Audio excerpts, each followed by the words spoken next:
कल्पना कीजिए, एक ऐसी रात जिसमें आसमान तारे बिखेर रहा हो, चांदनी नदी के जल पर झिलमिला रही हो और लाखों लोग एक स्वर में गंगा मैया के जयकारे लगा रहे हों।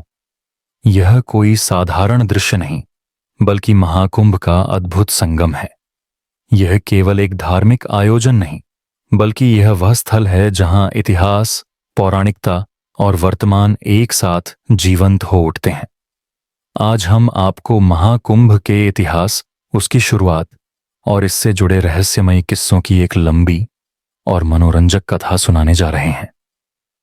भारत की पवित्र भूमि पर सदियों से एक ऐसा अद्वितीय और दिव्य आयोजन होता आ रहा है जिसे महाकुंभ कहते हैं। यह केवल एक धार्मिक आयोजन नहीं, बल्कि आस्था, संस्कृति और परंपराओं का महासंगम है। इस कथा में हम महाकुंभ के इतिहास, इसकी महिमा और इससे जुड़े चमत्कारों की कहानी सुनेंगे। सृष्टि का आरंभ और अमृत मंथन। पौराणिक कथाओं के अनुसार जब सृष्टि का आरंभ हुआ तो देवताओं और असुरों के बीच अमृत प्राप्त करने के लिए समुद्र मंथन हुआ। मंथन के दौरान अमृत कलश प्रकट हुआ, जिसे पाने के लिए दोनों पक्षों के बीच संघर्ष छिड़ गया। कहानी शुरू होती है अनादिकाल से। उस समय देवता और असुर दोनों अमरत्व की खोज में थे। ब्रह्मांड के पालनकर्ता भगवान विष्णु ने सुझाव दिया कि यदि समुद्र का मंथन किया जाए तो अमृत प्राप्त हो सकता है। देवता और असुर ने मिलकर मंदराचल पर्वत को मंथन के लिए चुना और शेषनाग को रस्सी की तरह उपयोग किया। मंथन आरंभ हुआ और समुद्र से एक के बाद एक अनेक अद्भुत चीजें प्रकट हुईं। कामधेनु गाय, कल्पवृक्ष और यहां तक कि हलाहल विष। भगवान शिव ने इस विष को अपने कंठ में धारण कर लिया और तभी वे नीलकंठ कहलाए। अंततः अमृत का कलश प्रकट हुआ, लेकिन अमृत के लिए देवता और असुरों के बीच भीषण संघर्ष शुरू हो गया। भगवान विष्णु ने मोहिनी रूप धारण करके असुरों को छल से अमृत से दूर कर दिया। इस संघर्ष के दौरान अमृत की कुछ बूंदें पृथ्वी पर 4 स्थानों हरिद्वार, प्रयागराज, उज्जैन और नासिक पर गिरी। ये स्थान महाकुंभ के पवित्र स्थल बन गए। ऐसा माना जाता है कि इन स्थलों पर स्नान करने से मनुष्य के सारे पाप धुल जाते हैं और उसे मोक्ष की प्राप्ति होती है। 4 स्थलों का रहस्य कहा जाता है कि इन 4 स्थानों पर अमृत की शक्ति आज भी विद्यमान है।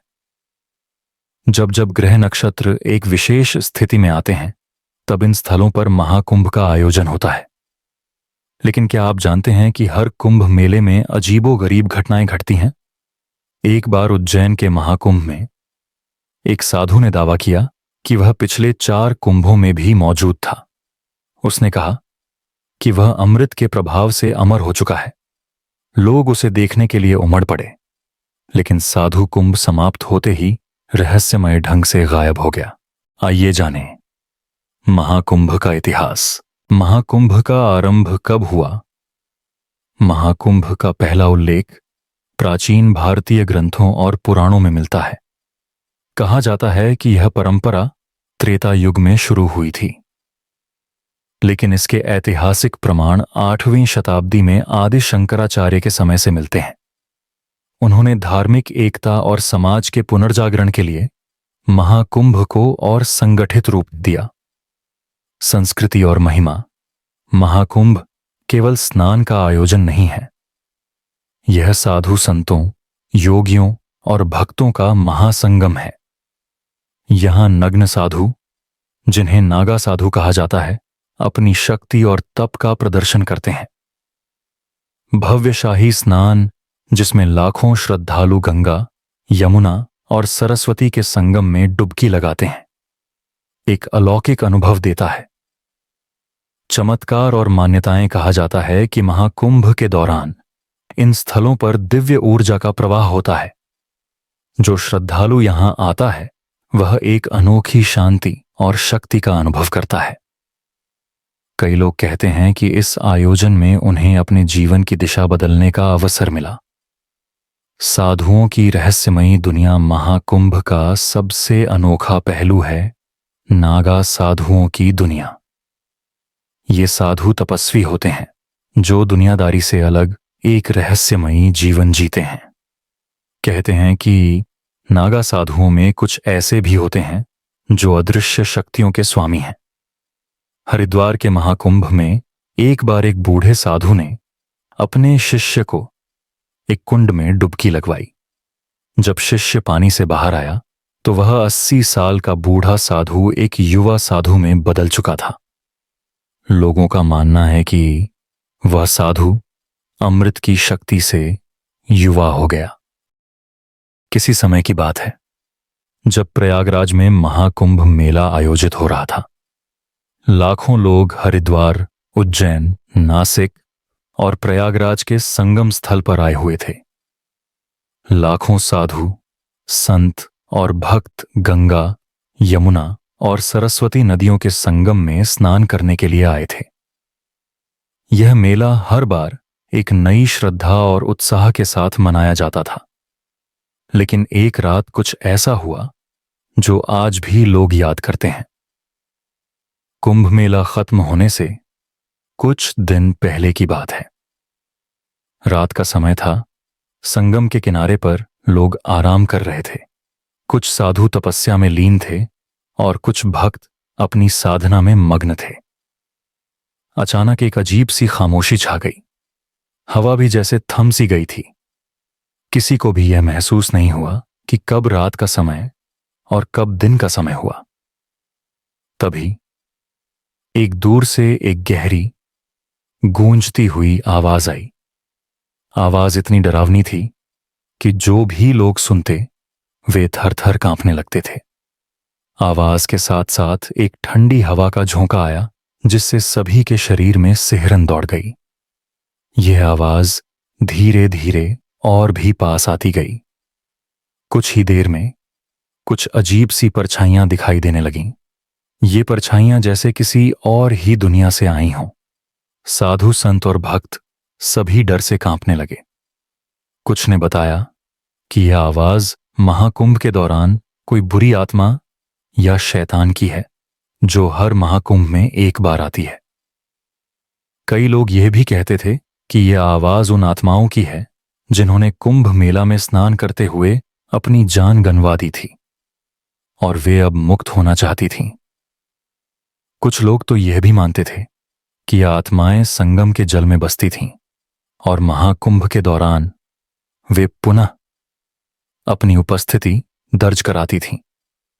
अचानक एक मंदिर के पास कुछ भक्तों ने एक सफेद वस्त्र पहने हुए एक महिला को देखा। वह महिला धीरे धीरे संगम की ओर बढ़ रही थी। उसके चेहरे पर एक भयानक नजर थी, जैसे किसी पुरानी गाथा से निकलकर वह आई हो। लोग भयभीत होकर उससे दूर भागने लगे। लेकिन जब कुछ लोग उसके पास गए तो उन्हें पता चला कि वह महिला नहीं बल्कि एक प्राचीन आत्मा थी जो महाकुंभ के दौरान किसी न किसी कारण से मर गई थी और अब अपना बदला लेने आई थी। रात भर लोगों ने उस महिला की आवाजें सुनी लेकिन वह कहीं दिखाई नहीं दी। सुबह होते ही जैसे ही सूरज की किरणें संगम के जल पर पड़ीं, सभी अजीब घटनाएं बंद हो गईं। मगर जो लोग उन घटनाओं का सामना कर चुके थे, उनकी आंखों में अब भी डर का एक खास सा एहसास था।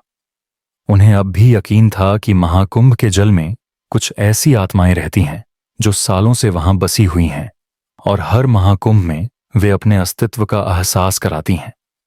यह कहानी महाकुंभ के इतिहास का एक अजीब और भयावह पहलू है। लोग कहते हैं कि जो भी इस घटना को अपने जीवन में महसूस करता है, उसे कभी न कभी उन अजीब घटनाओं का सामना करना पड़ता है। उसकी बात सुनकर मैं सोच में पड़ गया।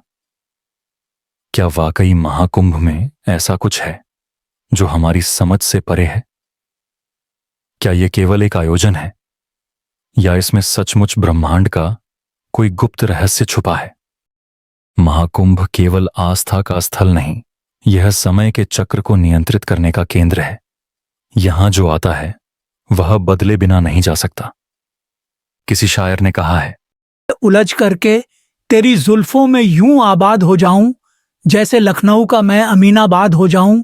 मैं जमुना की तरह तन्हा निहारूं ताज को कब तक, कोई गंगा मिले तो मैं प्रयागराज हो जाऊं। आप भी महाकुंभ में जाएं और इस दिव्यता को खुद महसूस करें। कौन जानता है, आप भी किसी अनकही कहानी का हिस्सा बन जाएं। अगर आपको यह कहानी पसंद आई हो तो लाल बटन दबाकर हमारे चैनल को सब्सक्राइब जरूर करें। आपकी एक छोटी सी कोशिश हमें आगे बढ़ने की हिम्मत देती है और नई कहानियां लाने का उत्साह बढ़ाती है। इस वीडियो को अपने दोस्तों और परिवार के साथ शेयर करना न भूलें ताकि वे भी इन कहानियों का आनंद ले सकें। आपका सहयोग हमारी सबसे बड़ी प्रेरणा है। धन्यवाद।